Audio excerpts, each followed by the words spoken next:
The Biden administration is moving to tighten sanctions and export limits against Russia, concentrating on key sectors including the energy and defense industries. Financial institutions and important players in those industries will be impacted by this action.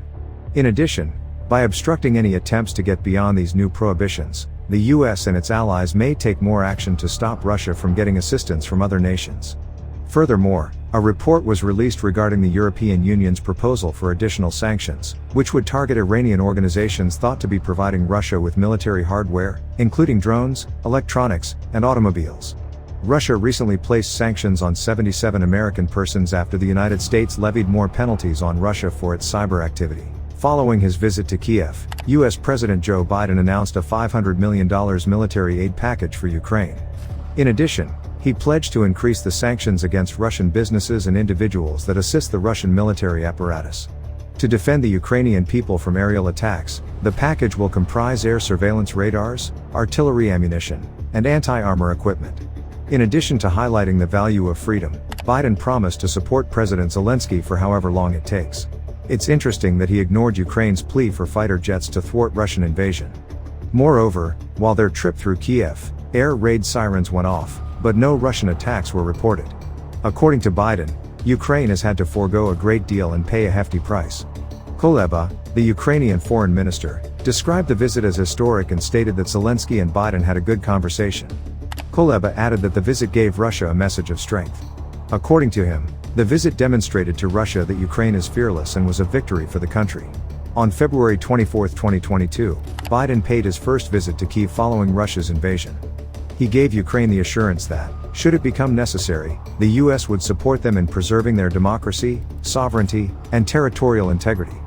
He was there to reaffirm America's steadfast commitment to Ukraine. The majority of the military support given to Ukraine to combat well-equipped Russian invaders has come from the United States. Russia is expected to launch a big attack on Ukraine, and some experts think it may have already started. Putin also declared that he will have a meeting in Moscow with the chief diplomat of China. The top diplomat from China met with Russian President Vladimir Putin in Moscow, the Kremlin announced. This comes after China was forewarned by the US not to back Russia's invasion of Ukraine. Additionally, the US intends to implement fresh sanctions. Furthermore, if China keeps arming Russia, it may trigger a more serious war between China and Russia against Ukraine and the US-led NATO military alliance. Putin and Wang Yi met, according to Dmitry Peskov, the spokesman for the Kremlin. During his prior meeting with Sergei Lavrov, the foreign minister, Wang conveyed his desire to finalize new deals while in Moscow. Nevertheless, information regarding the particular agreements was lacking. However, the West was concerned when Putin and Chinese President Xi Jinping formed an unfettered relationship between their two nations during their meeting this month. Peskov said that as part of their advanced strategic collaboration, the leaders of China and Russia interact openly and often. He said that after the plans are finalized, they would provide an update on upcoming meetings. Wang was warned by U.S. Secretary of State Antony Blinken that China would suffer consequences if it supports Russia's invasion of Ukraine. Following their encounter, Blinken voiced his concerns in an interview about Beijing's potential to arm Moscow. Beijing, meanwhile, has denied any claims that it is providing Russia with military support.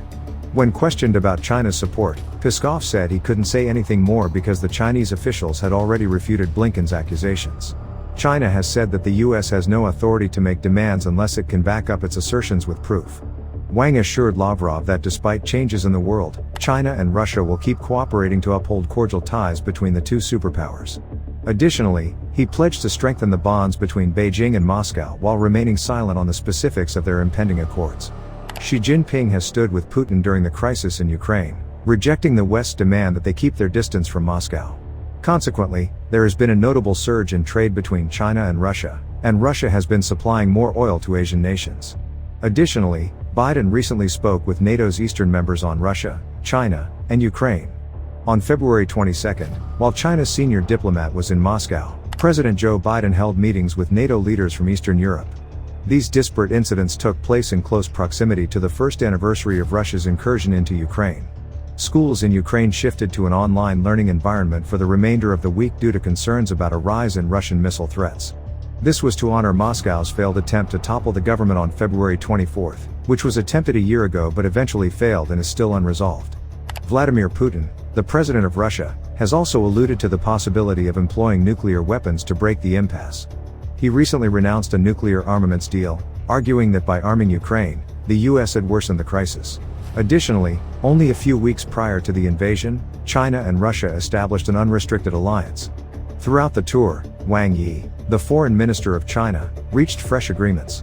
Sergei Lavrov, the Russian foreign minister, was addressed by Putin as his dear friend.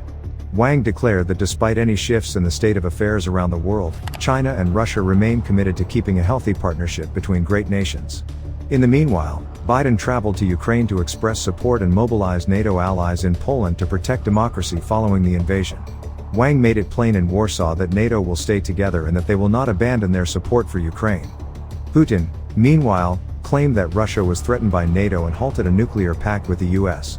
The Russian government affirmed that it will adhere to the restrictions placed on the quantity of nuclear warheads it may use by the Strategic Arms Reduction Treaty. However, the suspension of the treaty was authorized by the Russian parliament. President Biden rejected Russia's assertion that the goal of Western allies was to subjugate or destroy Russia. Rather, he charged that the nation was engaging in crimes like sexual assault and harming defenseless individuals. Additionally, Antony Blinken labeled Putin's move to halt the nuclear accord as unfortunate and irresponsible. In the meantime, Putin was asked to think twice by NATO Secretary-General Jens Stoltenberg, who voiced fear that it would heighten global danger.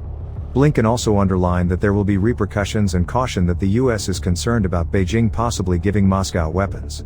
Zhang Jun, the Chinese ambassador to the UN, emphasized the significance of the New START Pact and other security accords for maintaining world peace and stability. He also urged the parties concerned to keep up their conversations. Because of the unease surrounding Ukraine, the treaty that permits the US and Russia to verify each other's nuclear arsenals has been placed on pause. NATO nations have provided Ukraine with significant military assistance. This comprises weapons and ammunition valued at billions of dollars, with the promise of more advanced combat tanks in the future. What are your thoughts on Russia's response to new Western sanctions? Let me know down below. If you want to continue to learn about business investing and financial education, we have got this video waiting on the screen for you to check out. Don't forget to give this video a like and subscribe for more videos like this. Thank you so much for watching, and I'll see you in the next one.